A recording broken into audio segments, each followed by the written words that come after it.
video, we're going to learn about leadership development, how we develop leaders. In the Gospel of Mark, chapter 3, verses 13 through 19, we see Jesus choose 12 apostles. We know from other passages in the New Testament that Jesus had 3 apostles that were very close to him, Peter, James, and John. In Acts chapter 20, verse 1 through 4, we see many of the leaders that Paul developed from his 3 missionary journeys in the book of Acts. We also know, as we scan the New Testament, that there were 3 leaders that Paul spent a lot of time with: Silas, Timothy, and Titus.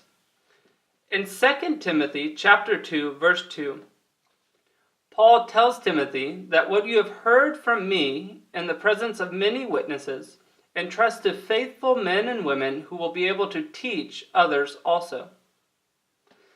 So this map right here represents teaching our leaders what we have learned. So at the top you have yourself, or you could have Jesus or Paul. And then you have 3 people that you are intentionally investing in, whether it be Silas, Timothy, Titus, or any of the 3 leaders that you have in your life. And each of these leaders has 3 leaders of their own, and so on and so on. But your focus and your responsibility is to be teaching these 3 and ensuring that they are teaching their 3 leaders the same things. And their responsibility is to make sure that their leaders are sharing their leaders. So your responsibility is to know your 3 leaders and to know their 3 leaders. So you have 1, 3, and then 9 people that you're responsible for.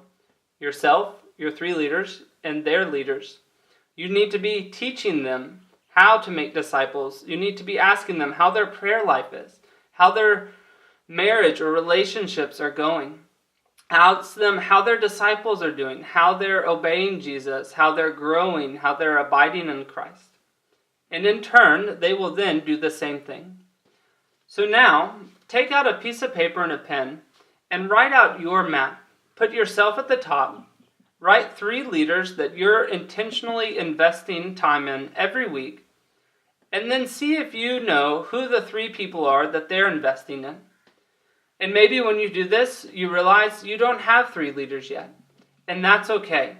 You can go and start sharing the gospel and pray that God would bring people to you that you can begin investing in.